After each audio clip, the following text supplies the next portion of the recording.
Y también saludamos a todas las personas que hoy se conectan, nos ven a través de nuestro canal de YouTube CBI Montería y a través de la plataforma de Facebook CBI Casa de Restauración y Alabanza Montería. Sean todos bienvenidos. Dispóngase hoy a recibir lo que Dios nos trae en esta mañana o noche, según lo vayan viendo en diferido. Pero estén atentos al mensaje de Dios.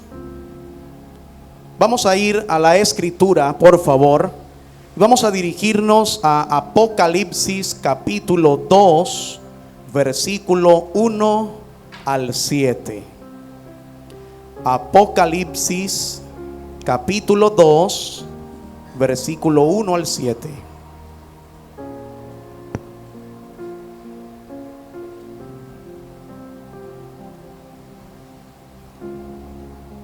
Nos colocamos en pie, honramos la palabra para leerla o escucharla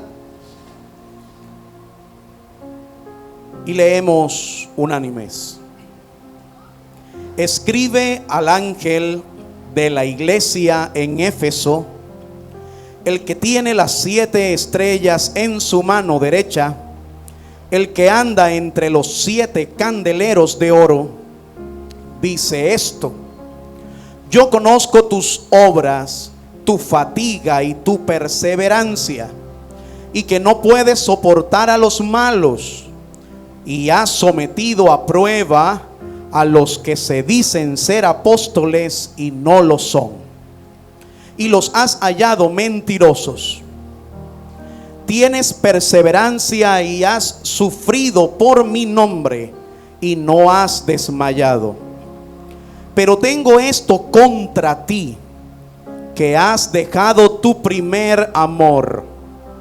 Recuerda por tanto de dónde has caído y arrepiéntete y haz las obras que hiciste al principio. Si no, vendré a ti y quitaré tu candelero de su lugar si no te arrepientes. Sin embargo, tienes esto, que aborreces las obras de los nicolaítas, las cuales yo también aborrezco.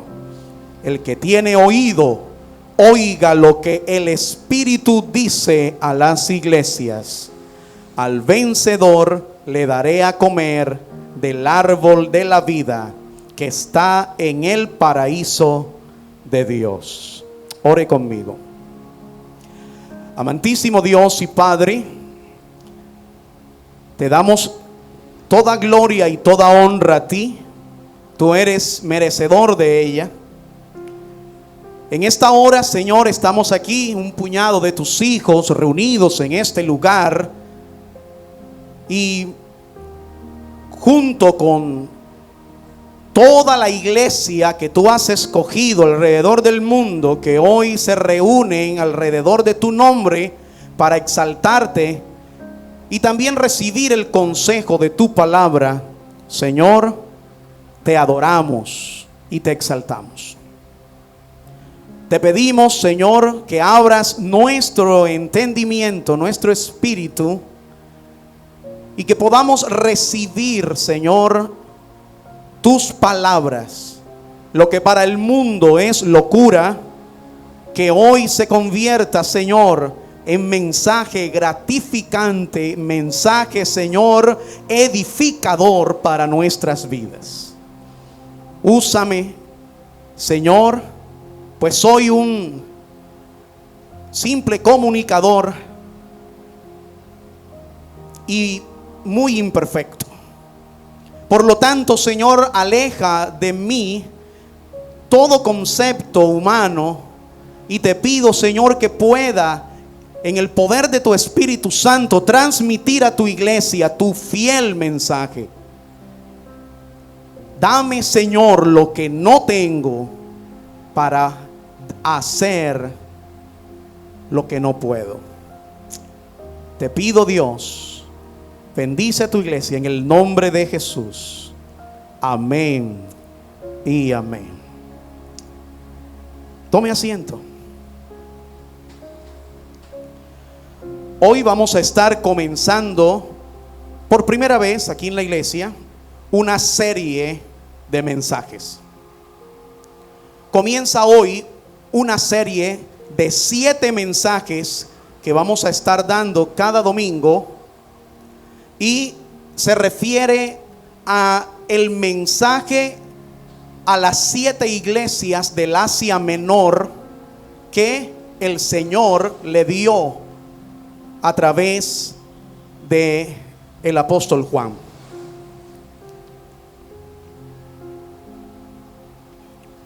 Y hemos titulado esta serie el mensaje a las 7 iglesias. El mensaje a las 7 iglesias. Y en particular hoy entonces sería 2 puntos. Éfeso, la iglesia de Éfeso.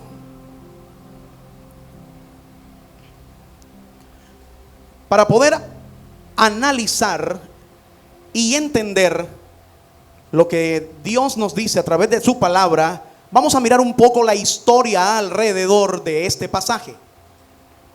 Jesús escogió a 12 discípulos para que estuvieran con él, y durante su ministerio terrenal ellos fuesen testigos de su mensaje y de la resurrección. Uno de ellos era el apóstol Juan. Juan presenció la crucifixión de Jesús, además de la sepultura de Jesús y la gloriosa resurrección de Jesús. Nosotros podemos ver, de hecho, que estuvo con Jesús cerca de 40 días cuando Jesús fue resucitado y predicó y enseñó a sus discípulos hablando del Cristo resucitado. Todos se acuerdan cuando entró Tomás y muy incrédulo de que hubiera resucitado, y Jesús le muestra las marcas de la crucifixión. Ahora, le vio predicar, le vio enseñar. Juan estuvo también presente cuando Cristo ascendió a los cielos para sentarse como Señor y Cristo a la diestra de Dios Padre. Después Juan se convirtió en un gran líder de la iglesia primitiva. Cuando hablamos de la iglesia primitiva, hablamos de los primeros comienzos de la iglesia cristiana. Acuérdense que la iglesia cristiana comienza con 120 personas. Cayó sobre ellos el Espíritu Santo, dice Hechos capítulo 1, versículo 8. Y allí comienza. 120 personas que años después se convirtieron en miles y en millones. Ahora, Juan predicaba a la iglesia primitiva y les enseñaba. En el transcurso de varias décadas presenció la muerte brutal de varios de sus consiervos apóstoles, los cuales murieron como mártires. De hecho, al mismo Juan intentaron matarlo varias veces. La tradición de la iglesia, la tradición histórica de la iglesia, dice que en una ocasión trataron de hervirlo en un gran cubo de aceite, pero no murió. Por lo cual lo exiliaron a una isla llamada Patmos. ¿Cierto? Patmos. La isla de Patmos. Eso es. Me juega a veces la pronunciación costeña. Patmos. Como a unas 2 o 3 horas de Éfeso.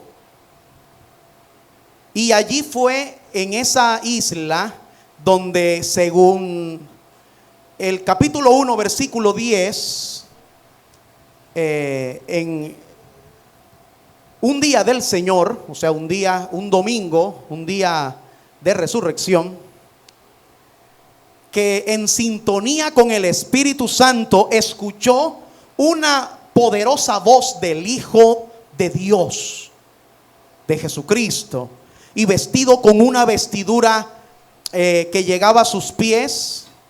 Acuérdense que algo parecido tuvo Isaías cuando vio al Señor vestido con sus faldas, y sus faldas cubrían sus pies, y la casa se llenó de humo.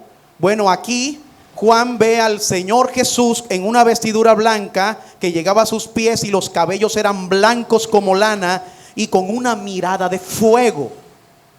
Y después de mostrarle a Juan esta grandiosa visión, le dictó 7 cartas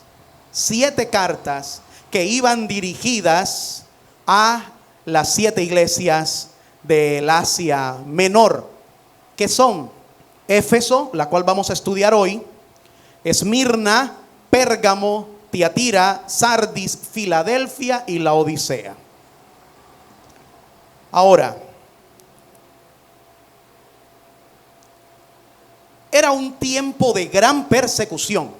No era un tiempo fácil, era un tiempo de gran persecución. En el capítulo 1, versículo 9, léalo conmigo, por favor. Capítulo 1, versículo 9. Estamos en Apocalipsis. Dice: yo, Juan, vuestro hermano y compañero, ¿en dónde? En la tribulación, en el reino y en la perseverancia en Jesús, me encontraba en la isla llamada Patmos, a causa de la palabra de Dios y del testimonio de Jesús. Entonces, la palabra tribulación nos habla que no era un tiempo fácil, era un tiempo difícil. Ahora, vamos a mirar el contexto histórico de la iglesia en Éfeso. La primera de las 7 iglesias, era la primera de las 7 iglesias a la que Juan se dirige. La razón por la que Juan escribió primero a Éfeso no lo sabemos. O sea, realmente no lo sabemos. Pero podemos arguir, podemos inferir varias cosas alrededor de esto.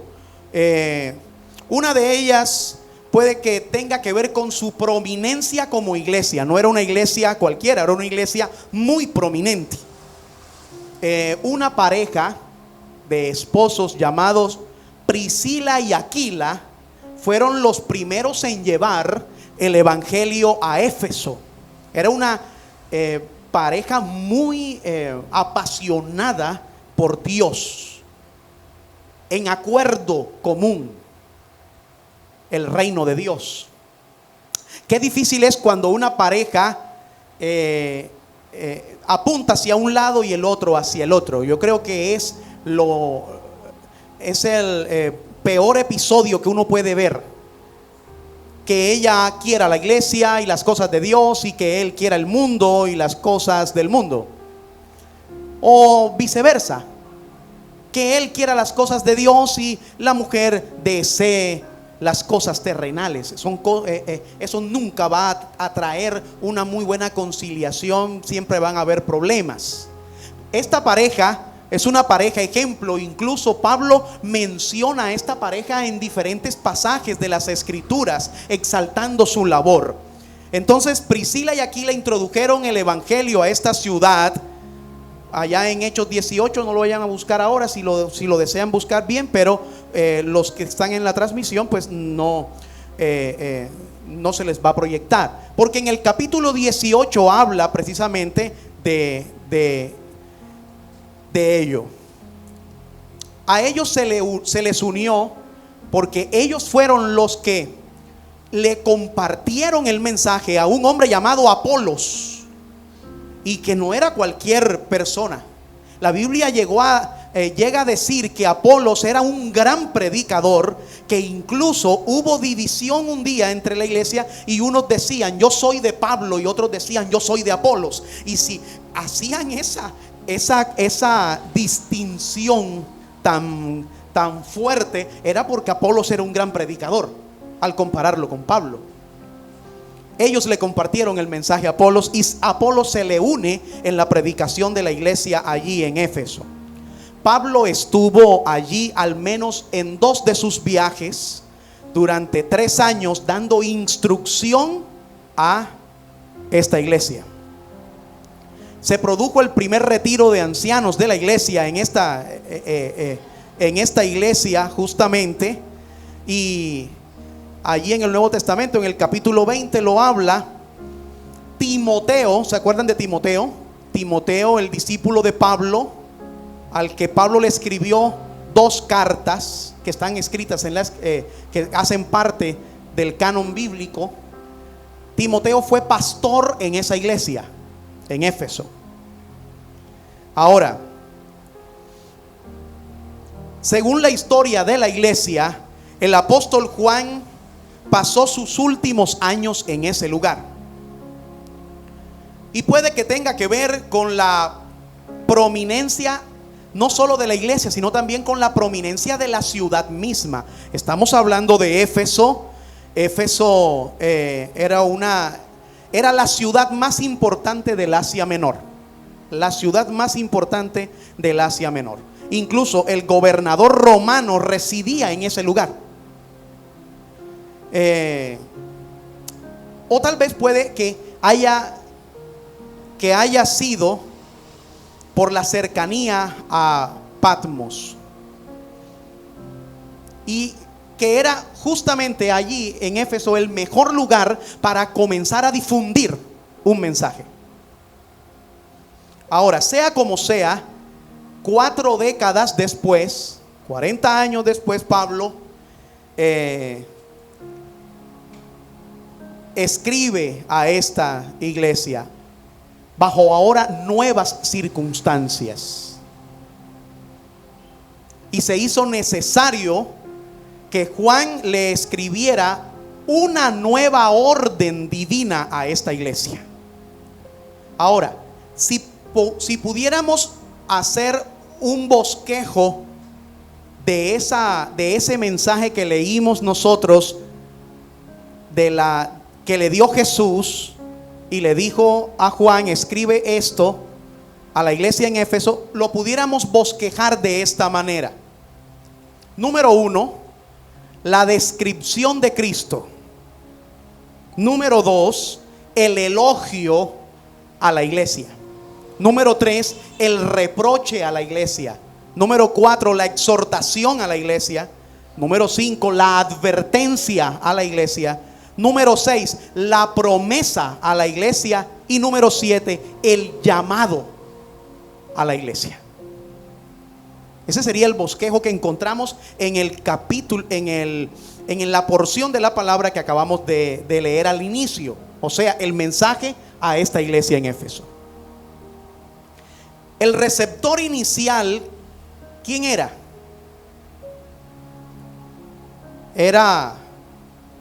Es la iglesia de Éfeso. El emisor, ¿quién es? Es Jesús. Jesús le dice a Juan: escribe de manera directa, escribe esto a la iglesia. Entonces, cuando dice allí la palabra, y ubíquense en el versículo 1 del capítulo 2, allí donde dice: escribe al ángel de la iglesia en Éfeso. Vamos a tratar de hacer de manera expositiva este mensaje, así que les voy a estar explicando cada punto. Hay algunas diferencias de opinión en la traducción de esto: escribe al ángel de la iglesia, respecto a la frase el ángel de la iglesia. Si se refiere a un ser angelical, o si se refiere a un pastor que estaba ahí en la iglesia, al pastor de la iglesia. yo creo que incluso ambas podrían ser aplausibles, ambas podrían ser tomadas, porque de una u otra manera parece señalar que ángeles velan por la vida de la iglesia en particular, y incluso contemplando su obediencia o la desobediencia como tal. Y eso lo podemos ver tal vez en 1 Corintios capítulo 11 versículo 10. Pero por otro lado también, cuando leemos detenidamente ahí en el Apocalipsis, fue dada a través de un ángel. Dios usó un ángel para transmitir el mensaje a Juan. Por lo tanto, eso lo dice en el capítulo 1 versículo 1. Y por lo tanto no parece tener mucho sentido usar a Juan para transmitir un mensaje a un ángel. Entonces, particularmente, Juan le escribe al pastor que está frente a la iglesia en Éfeso. Y esto simplemente nos muestra cómo la iglesia y los líderes de la iglesia, a los que la Biblia llama ancianos, y no ancianos por ser viejitos, sino ancianos por ser experimentado en las escrituras, por ser salvos y por ser experimentado en las escrituras. Entonces, que son los que gobiernan e instruyen la iglesia. Ahora, mire bien, la primera parte de este bosquejo es la descripción de Cristo. La descripción de Cristo. ¿Qué dice el versículo 1? Dice: el que tiene las 7 estrellas en su mano derecha, el que anda entre los 7 candeleros de oro. Ahí está una primera descripción de Jesús. Y esta descripción ya la habíamos nosotros visto, o si leemos la palabra allí en el capítulo 1 versículo 20, ¿cierto? Ya ahí está descrito. Ahora, Cristo se describe como aquel que está caminando en medio de sus iglesias. Y quiero que por favor partamos de un punto. Usted no está aquí sentado haciéndole el favor a un pastor o a alguien que lo invitó. Usted está aquí hoy sentado oyendo la palabra de Dios, y si usted tiene un poco de conciencia espiritual despierta, entonces tiene que saber que según el mensaje de la Escritura, Jesús se pasea en medio de su iglesia. Y eso nos da un motivo para no dormirnos, nos da un motivo para no estar distraídos. Mire bien,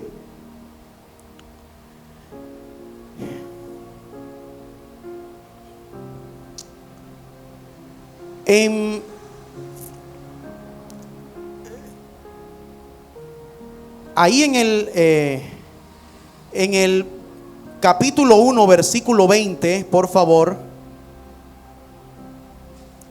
léalo conmigo. Dice: en cuanto al misterio de las 7 estrellas que viste en mi mano derecha, y de los 7 candelabros de oro, las 7 estrellas son los ángeles de las 7 iglesias, y los 7 candeleros son las 7 iglesias. Ahí está dando la explicación.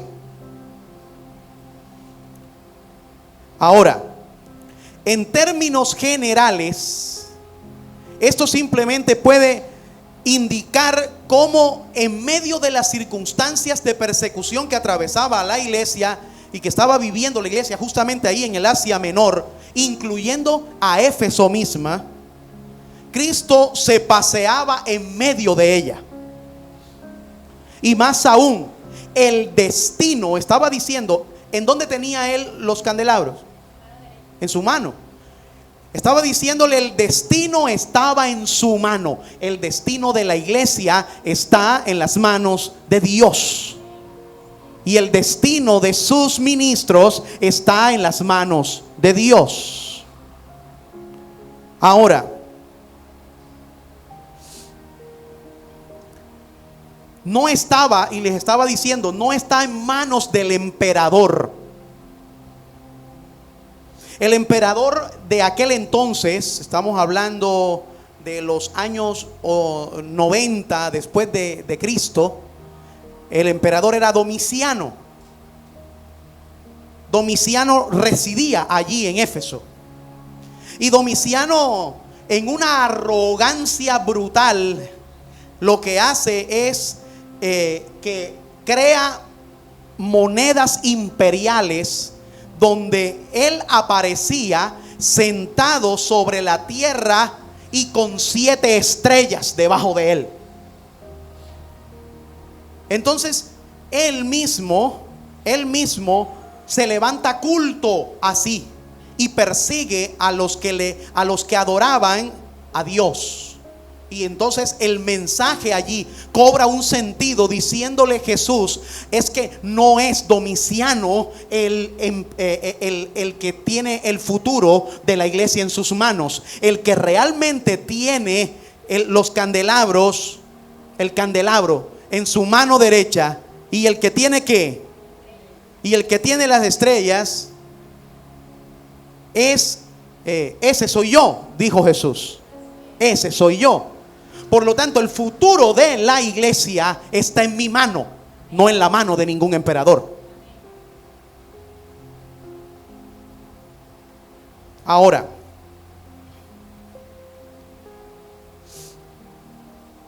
como segunda medida vemos ahí el elogio.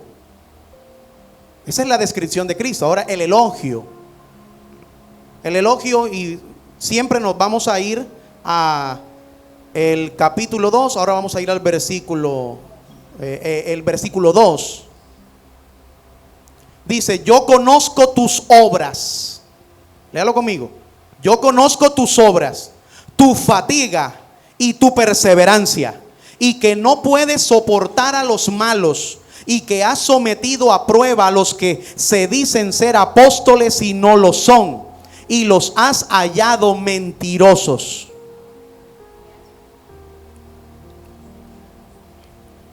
Tienes perseverancia y has sufrido por mi nombre y no has desmayado.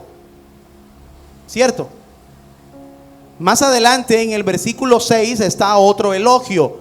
Sin embargo, tienes esto, que aborreces las obras de los nicolaítas, las cuales yo también aborrezco. Aquí Cristo comienza diciendo, yo conozco. Yo conozco.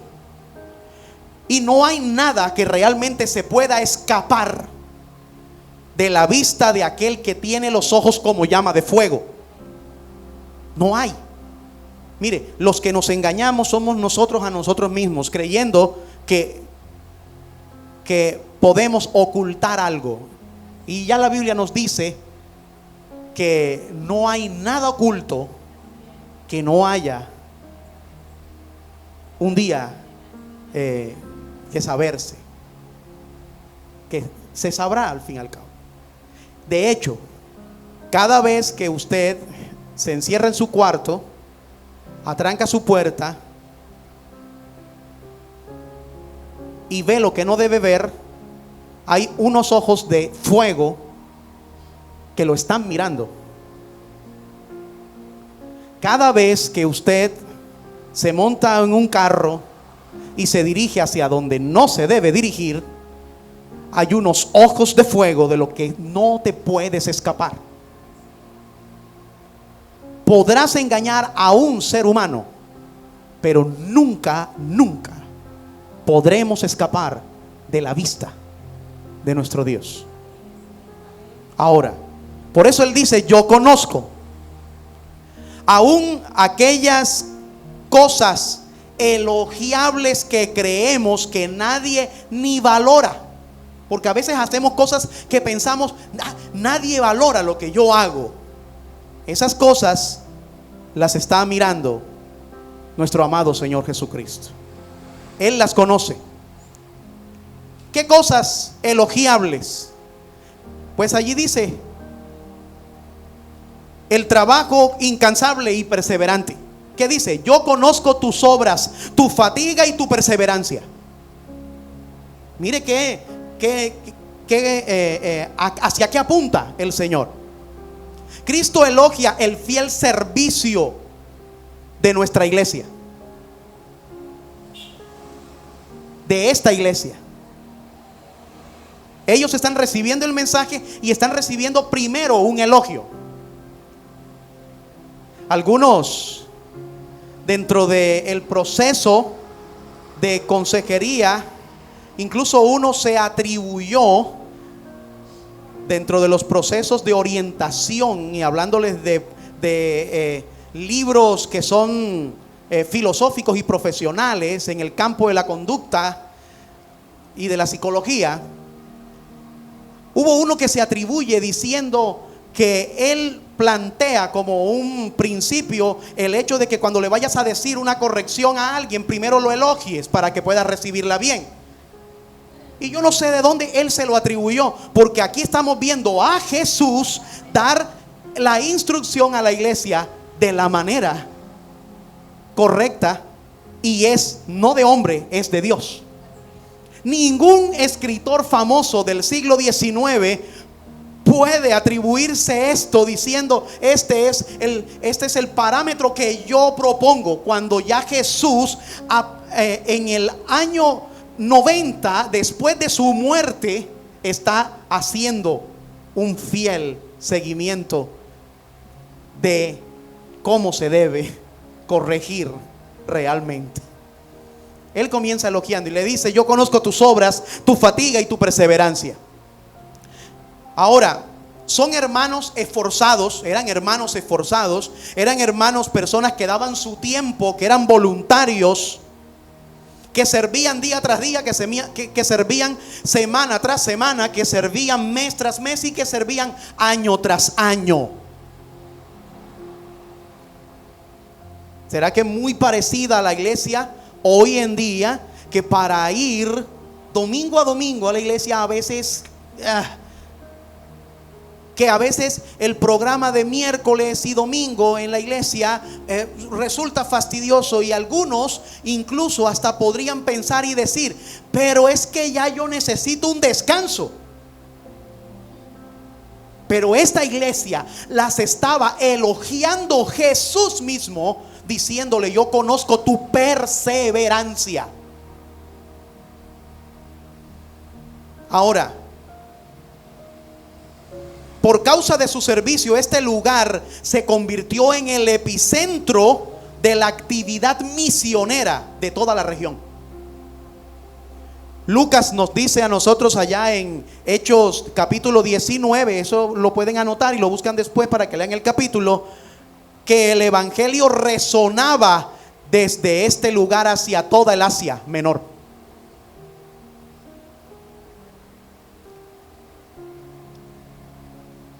Y la fidelidad del servicio activo que ellos desarrollaban se resaltaba en las palabras, o se resalta en las palabras que dice: y tu perseverancia. Cuando Pablo dice en Gálatas que no nos cansemos pues de hacer el bien, porque a su tiempo cosecharemos si no desmayamos, está hablando de esta clase de perseverancia. Ahora, todos nos vemos rodeados de circunstancias muy parecidas a las de Éfeso, donde adoraban a más de 50 dioses. A más de 50 dioses. Era una región contaminada con la prostitución, porque era legal. Y por ley se daba refugio a los delincuentes.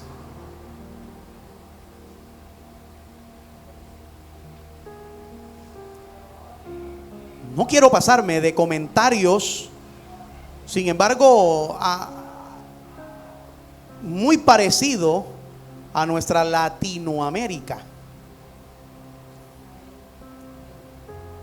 El que tiene oídos para oír, que oiga lo que el Espíritu dice a las iglesias. Ahora, era realmente un lugar difícil, pero esta iglesia seguía perseverando. Mire, también conocía su celo moral. Había un celo moral. Dice, y no puede soportar a los malos. No puede soportar a los malos. Esta iglesia mantenía una elevada y sana norma de conducta y eran sensibles al pecado. ¿Ah? No era una iglesia de tranquila, tú como sea. No, no. Era una iglesia que cuando había una conducta inmoral, enseguida no la soportaban y frenaban el asunto. También tenían un celo doctrinal. Mira lo que dice: has sometido a prueba a los que se dicen ser apóstoles y no lo son, y los has hallado mentirosos. O sea, eran celosos a nivel doctrinal. Hoy en día es muy fácil encontrar muchas iglesias, por lo general, y no nos podemos engañar, porque a veces el dicho de donde va Vicente va la gente se aplica mucho. A veces vemos a cantidades de personas sentados en un lugar donde no se les incomoda. Óigame bien, siéntase, y le doy un dato bíblico: siéntase insatisfecho cada vez que usted se sienta en una iglesia y salga de allí con una felicidad grandísima, porque le dieron a usted un mensaje que lo elevó, que le elevó su ego. Porque por lo general la instrucción bíblica es para que corrijamos cosas en nuestras vidas.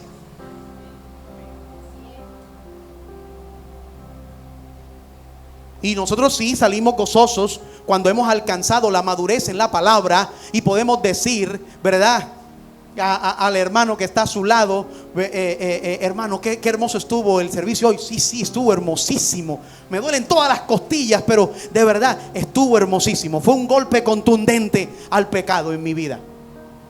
Pero muchas veces cuando salen diciendo en iglesias que son que no brindan la instrucción, y por lo general las iglesias que no brindan la instrucción de la palabra quieren agradar a todo el mundo. O sea, son templos para cualquier tipo de confesión y son templos para cualquier tipo de personas. Nunca van a incomodar, todos salen agradados. Ahora mire esto: la Biblia dice que estos tenían celo doctrinal. Han sometido, al parecer se habían levantado aquellos que Pablo mismo le dijo a los ancianos de la iglesia allá en Hechos capítulo 20, cuando dice que se levantarían falsos maestros y falsos apóstoles y que harían desviar a la iglesia, al rebaño. Tratarían de desviar al rebaño. Y realmente muchos falsos declararon ser apóstoles y dijeron: nosotros somos misioneros, somos apóstoles, venimos a darles una palabra. Y cuando esta iglesia los recibía y los ponía a hablar y veían que su doctrina no era correspondiente a la doctrina bíblica que Cristo les había enseñado a través de sus apóstoles, la misma iglesia los expulsaba.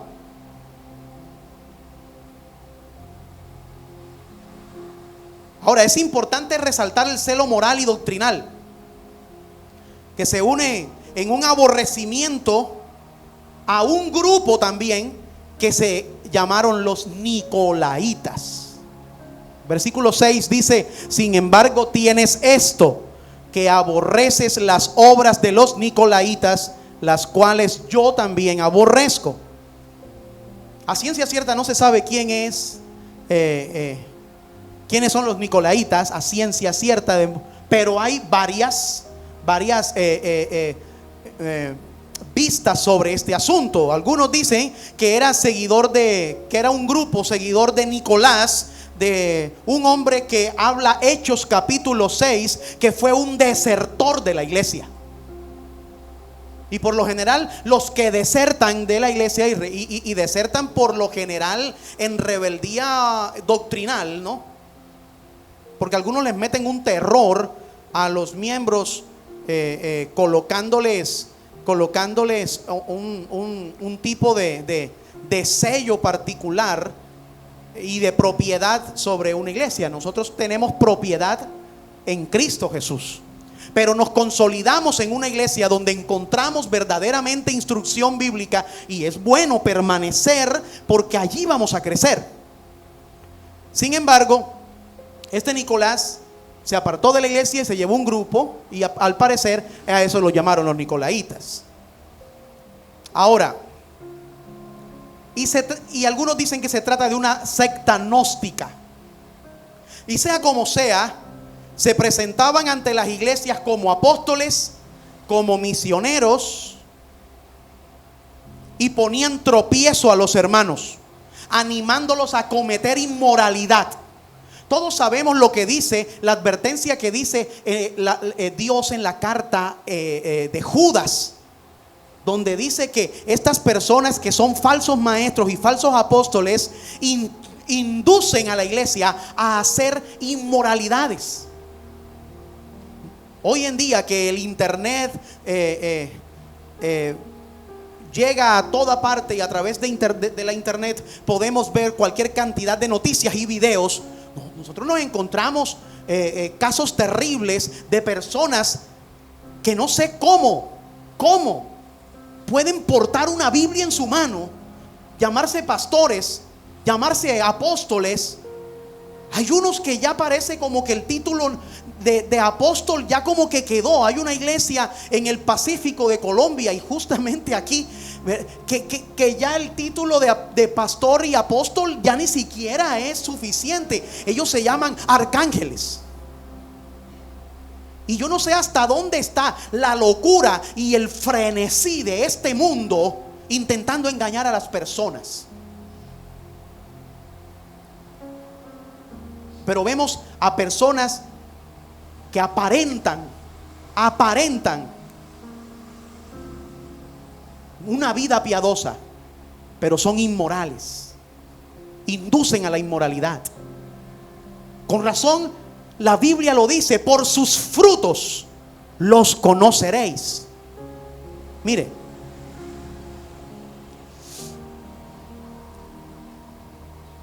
además del celo moral y doctrinal, Jesús les reconoce el sufrimiento perseverante por él. ¿Qué dice en el pasaje que estamos leyendo? Dice: tienes perseverancia y has sufrido por mi nombre y no has desmayado. Mire eso. Estamos en Apocalipsis capítulo 2. Siempre el inicial, el mensaje a Éfeso. Tienes perseverancia, has sufrido y no has desmayado. Mire, Éfeso era el lugar donde estaba construido el templo a la diosa Diana. Y era un lugar de mucha inmoralidad. Éfeso hizo construir ese templo para promover la religión imperial. La ciudad dedicó dicho templo a la familia del emperador, y era probablemente Domiciano. Y como era costumbre, se nombraron guardianes del templo y del culto al emperador. Y los prefectos romanos obligaban a la gente a rendir culto al emperador Domiciano, ese mismo que inscribió en la moneda, sentándose su imagen sobre las 7 estrellas. Ahora, obligaban a las personas a pronunciar la frase: César es el Señor. los obligaban. Y justamente, obviamente la iglesia allí tenía que mantenerse muy firme, porque la iglesia reconoce a un solo Dios y a unos y Él, el único que merece adoración. Por eso, en 1 Corintios capítulo 12, versículo 3, el lema que se utiliza es: Jesús es el Señor. Y por eso aquí en esta iglesia, para constituir justamente la doctrina bíblica que predicamos, detrás, el letrero que tengo detrás de mí anuncia a la iglesia lo que aquí creemos: que Jesucristo es el Señor. En consecuencia de eso, de no rendirse a darle culto a Domiciano o al Imperio Romano, entonces sufrieron gran persecución. Pero a pesar de la persecución, esta iglesia estaba fiel a causa de Jesús. En resumen, Jesús elogia a esta iglesia y la estimula para que retenga lo que tiene. Ojalá en esta mañana sea el caso de esta iglesia y que Dios le esté diciendo: Centro Bíblico Montería, retén lo que tienes, porque eres una iglesia fiel, una iglesia perseverante que no se cansa, una iglesia que día tras día, servicio tras servicio, estás allí parada en pie. Retén lo que tienes, y que eres celosa, iglesia, de la verdad bíblica, de la verdad de Dios.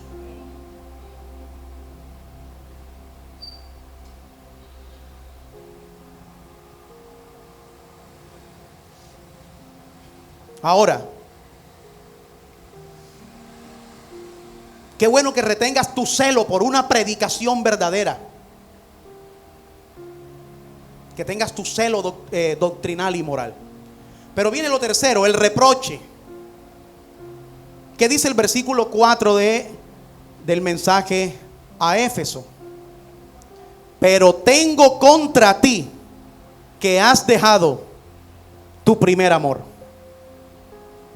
Estos hermanos eran trabajadores incansables, eran celosos de lo moral y de la doctrina, sufrían por el nombre de Jesús, pero tienen un problema: no eran amorosos. Y después de 2 o 3 generaciones de su inicio, esta iglesia ya había dejado su primer amor. Hay muchas opiniones también alrededor de este significado, pero es bueno aclarar algo también. Yo creo, por el análisis de la escritura, que aquí no está hablando has dejado tu primer amor a Cristo, como muchos interpretan.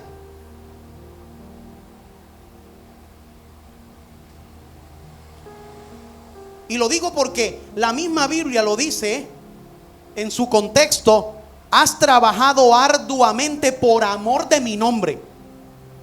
Y si le dice esto en el versículo 3, el problema no era el amor hacia Jesús, es que era el amor hacia Jesús lo que los hacía ser celosos por la doctrina, por la palabra, por la predicación. El problema aquí era que habían perdido el primer amor entre ellos.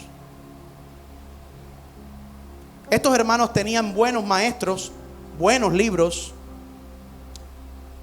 Cristo conoce nuestros corazones. Mire, no los critica Jesús a ellos por su trabajo, ni por su celo, ni por su sufrimiento, sino porque han dejado su primer amor. El énfasis aquí entonces en esta frase es que no es que dejaron de amar, sino que habían dejado el primer amor, el primer amor con el que ellos comenzaron.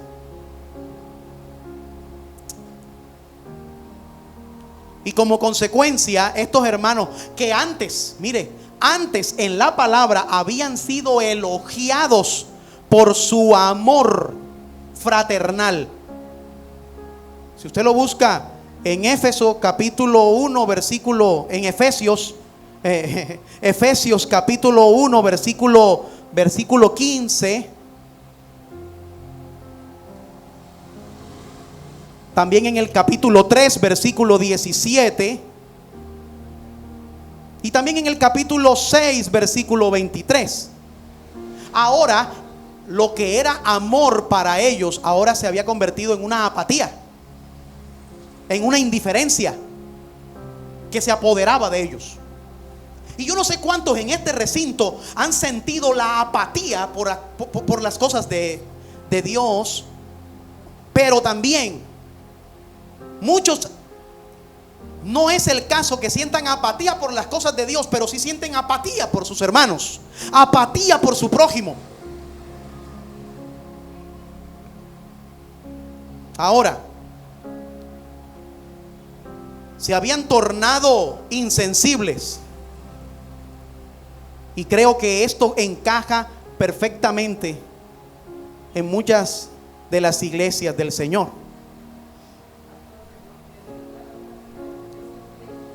Efesios 3:17 y Efesios 6:23. Allí habla de su amor fraternal cuando ellos eran elogiados. Mire,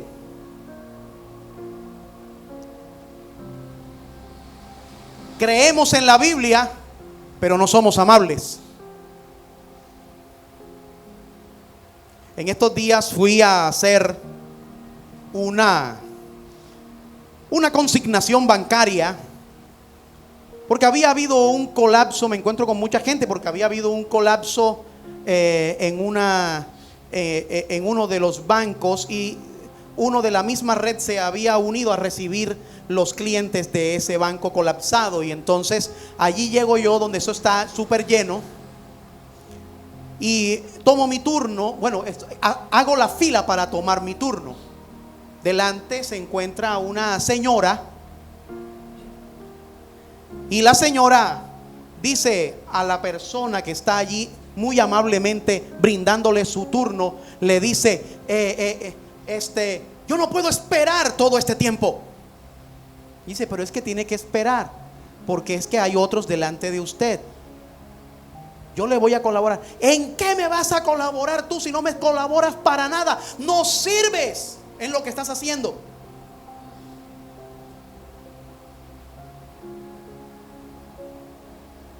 Me pareció curioso. La muchacha, con mucha amabilidad, le entregó el papel, me pidió la cédula, después seguí yo. Y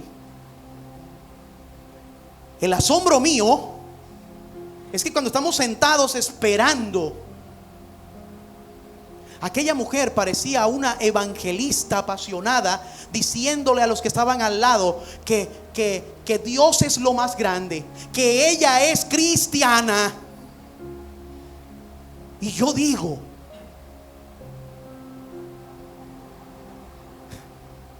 ¿cómo es eso?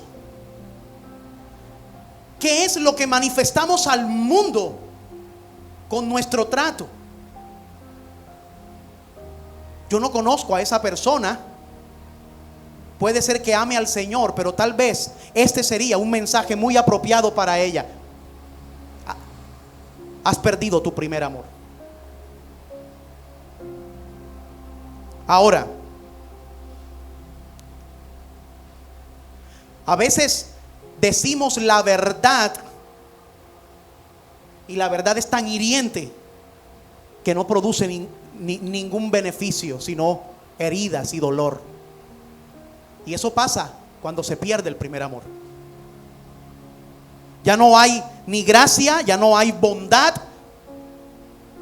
Ahora solamente tomamos cada versículo bíblico cargando nuestro fusil para volarle la cabeza a cualquier hermano que veamos esté haciendo lo incorrecto. Y metemos inmediatamente,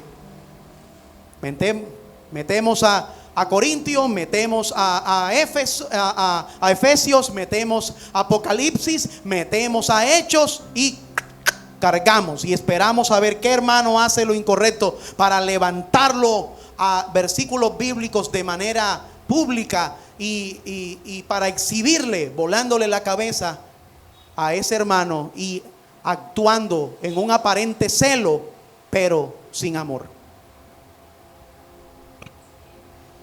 Y cuando contrastamos la verdad y el amor, en lugar de conciliarlos, como alguien ha dicho, eso es realmente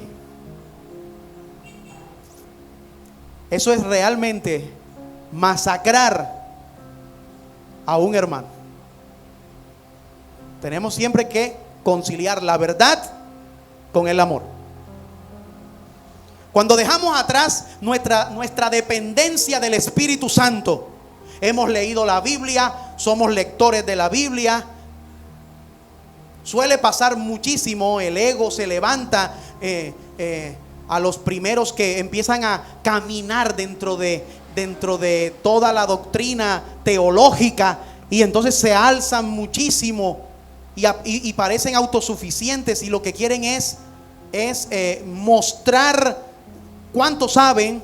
Por lo general cometen este gran error.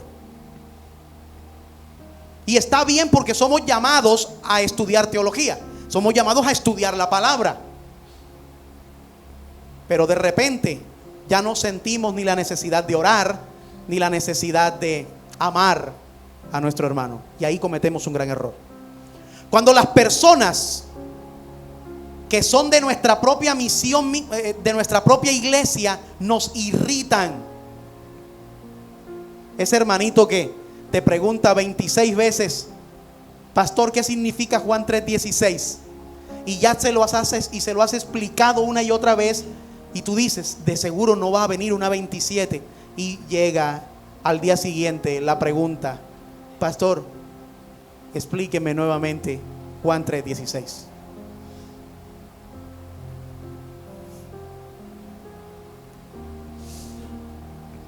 O cuando vemos a las personas que son muy inconstantes en el servicio al Señor, que queremos sean voluntarios.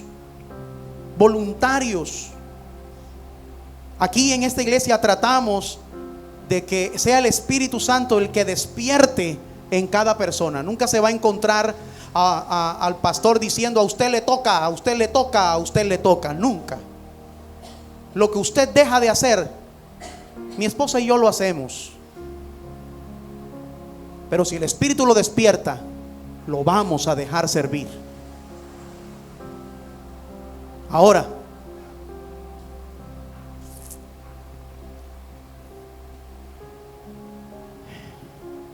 cuando comenzamos a ver a Jesús como un concepto, en lugar de verlo como una persona, entonces el estudio de la palabra ya se convierte en algo frío. Cuando sentimos que ya hemos hecho lo suficiente por el reino de Dios, a veces entonces entendemos que ya hemos evangelizado mucho, y que ya hemos hablado mucho, y que ya hemos estado sirviendo mucho, oyendo mucho a la iglesia.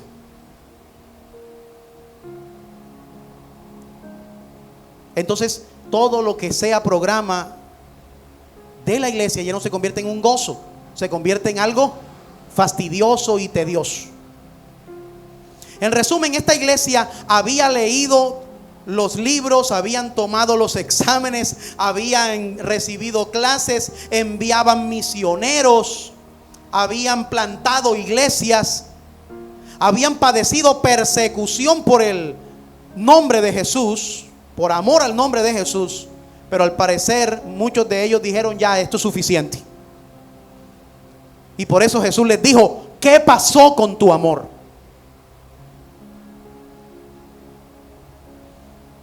Lo cuarto, ahí viene la exhortación. la exhortación.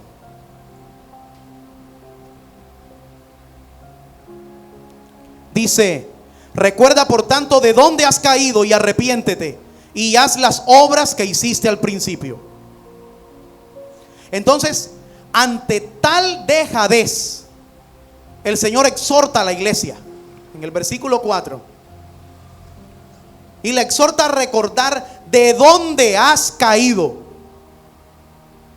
Alguna vez en una de las series bien famosas que aquí en Colombia se presentaron, y la historia de un personaje que hizo famoso a Colombia, no precisamente por lo bueno, comenzaba cada capítulo diciendo: el que no conoce su historia está condenado a repetirla. El que no conoce su historia está condenado a repetirla. Y creo que hay algo de verdad en esto. ¿Por qué razón? Porque por lo general el olvidar de dónde Dios nos ha sacado es lo que nos hace a veces, muchas veces, caminar de la manera errónea en que muchas veces caminamos.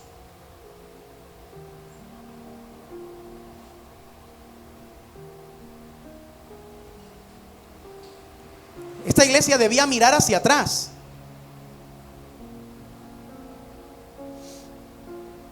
Y como dice John MacArthur, el olvido es con frecuencia la causa inicial de la decadencia espiritual. Mire,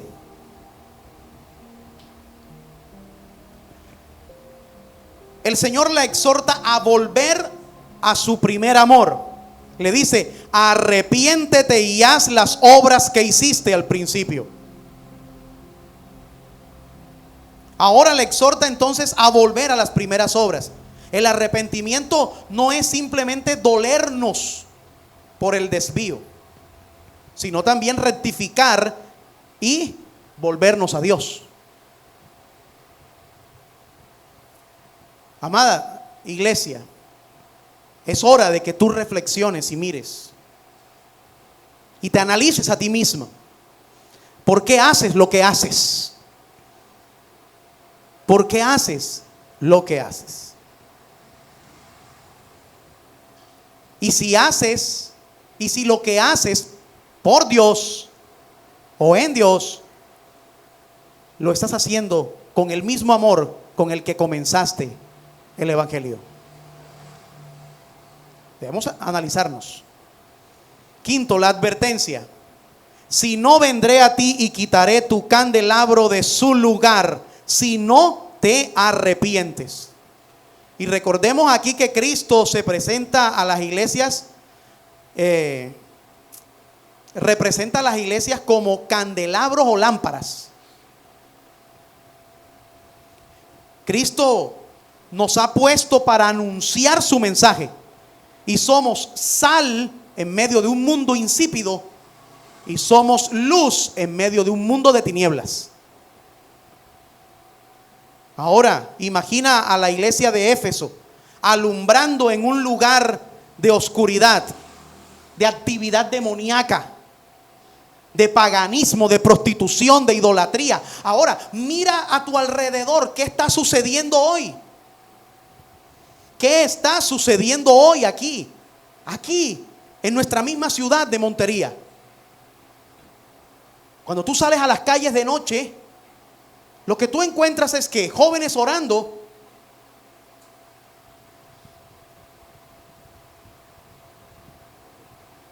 si tú te metes a caminar por las calles de Montería, corren sin importarles si llueve.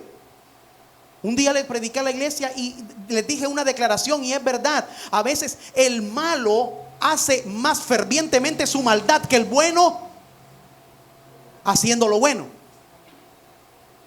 Voy para la iglesia, llovió, está nublado, ay no, mejor me quedo. Pero si es la fiesta,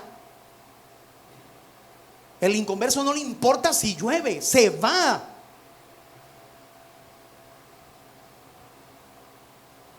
Ahora, Si hacemos una vista rápida a Montería, encontramos a jóvenes que parece como que las tiendas de tela donde hacen ropa se hubiera acabado la provisión. Ya no hay. No se pueden montar en una moto. Y yo creo que ya en esto las mujeres caminarán en tanga brasilera sin nada, y será el vestido más largo que tengan. Cada vez parece que la desnudez fuera lo más apropiado y lo más elegante. Ahora, ¿qué hace la iglesia en medio de un mundo así? Si Dios nos ha llamado a no parecernos al mundo, sino a que el mundo se arrepienta de su pecado y vuelva y se parezca a la iglesia. Y a veces encontramos como que cuando se para un cristiano y un inconverso, no hay diferencia entre los dos.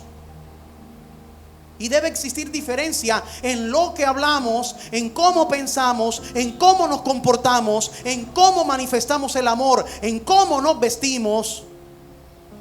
Debe haber diferencia. Entonces aquí dice: vendré a ti.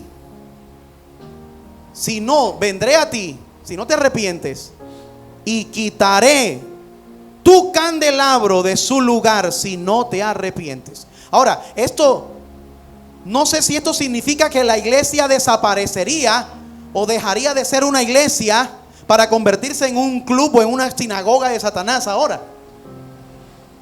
Pero lo que está diciendo aquí es que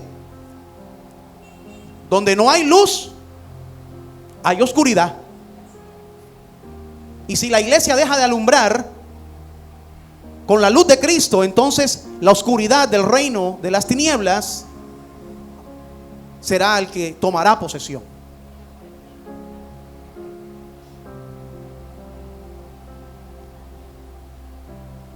Ahora,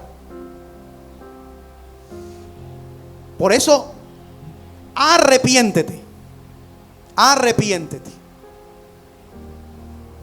Eso es lo que le dice. Que vuelva la misericordia. Acuérdate del principio. Porque todos los que hemos conocido a Dios tenemos un principio apasionado por Él.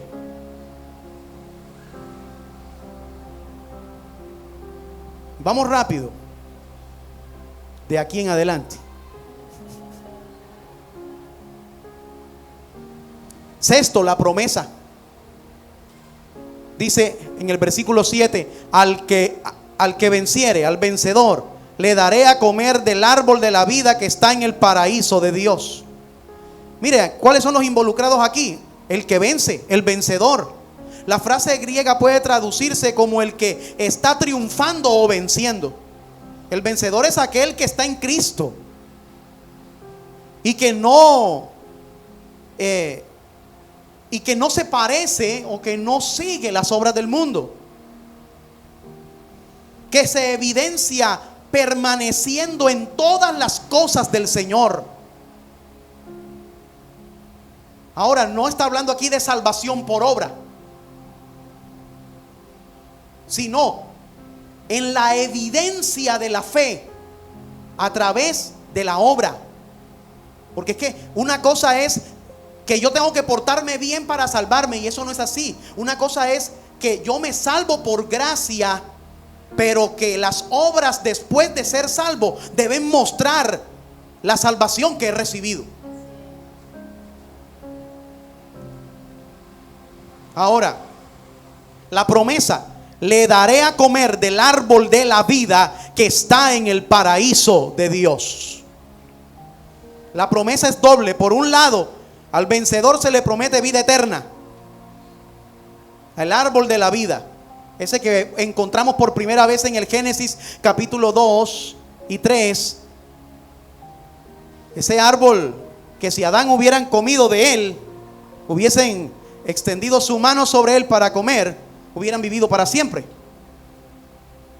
Pero no fue de ese el que comieron. Ahora, por otro lado, no solo es un vivir para siempre, es también vivir en completa felicidad. Porque usted se imagina lo que es vivir para siempre en problemas y dolor. No, eso no es lo que está prometiendo el Señor. Está prometiendo vivir para siempre sin problemas, sin sufrimiento. Lo dice, vivirán, por eso usa la palabra, la frase, vivirán en el paraíso de Dios. Así que de aquí viene lo último, el llamado. Versículo 7. El que tiene oído, oiga lo que el Espíritu dice a las iglesias. Escúcheme. Aunque este mensaje fue dirigido primariamente a la iglesia de Éfeso, sería de verdad necio decir que no es para mí. Tenemos que prestar atención a todo mensaje que el Espíritu haya dado a una de estas iglesias. A cada una de estas iglesias tenemos que prestarle atención, porque fue el Espíritu el que lo habló. Por lo tanto, Iglesia Centro Bíblico Montería, usted que nos ve y es perteneciente a otra iglesia o se está alimentando a distancia a través de la predicación de la palabra que sale de este lugar, a usted sería bueno preguntarte si tienes oídos espirituales.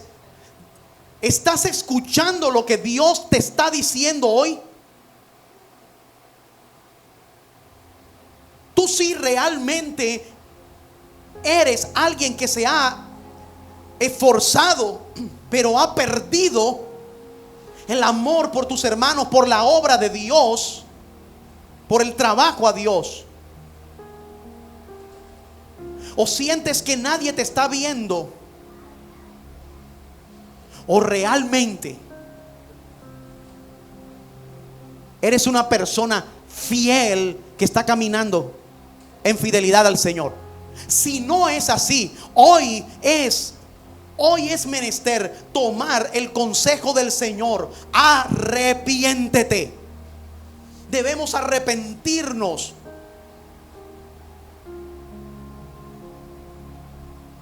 Desde el pastor hasta el más pequeño. Arrepentirnos si no estamos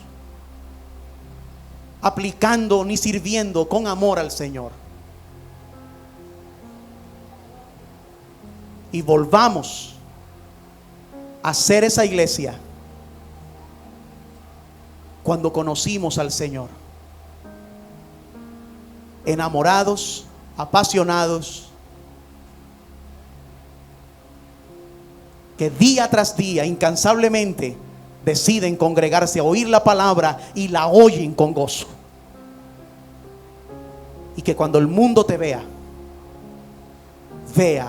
que tú no le perteneces, que te saque y te identifique inmediatamente diciendo: tú eres diferente a todos nosotros.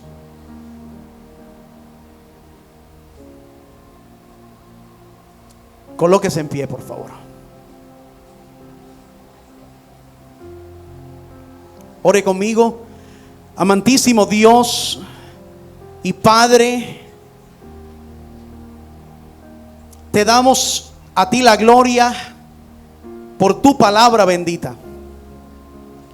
Tal vez hemos tomado o invertido unos minutos más de lo que acostumbramos en un mensaje, pero quisimos hacer de manera expositiva tu palabra, Señor, presentarla a tu iglesia para que hoy pudiéramos ser edificados, Señor, y tener más conocimiento de lo que tú, Señor, quieres para nuestras vidas.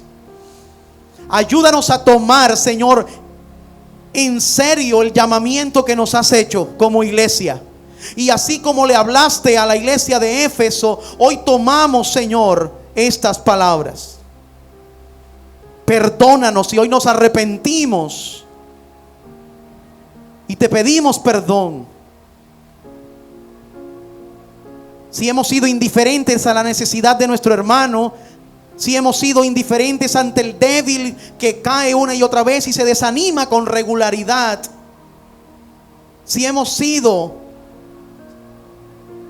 personas que al aconsejar hemos aconsejado tan duramente sin tener en cuenta primeramente el amor, considerando que nosotros, Señor, somos realmente obras de gracia, receptores de tu gracia. Ayúdanos a dar de gracia aquello que hemos recibido por gracia. Ayúdanos a amar estar en tu casa, a amar recibir tu palabra, a amar reunirnos con los hermanos, a amar adorarte en conjunto como iglesia. Y perdónanos, Señor, si en algunas veces el mundo no ha visto distinción entre ellos y nosotros, si nos ha visto iguales a ellos. Pero desde hoy, Señor, como iglesia queremos decirte, queremos ser luminares en este mundo, lámparas que traigan y proyecten la luz de Cristo a este mundo de tinieblas. Te damos a ti la honra y te damos a ti la gloria.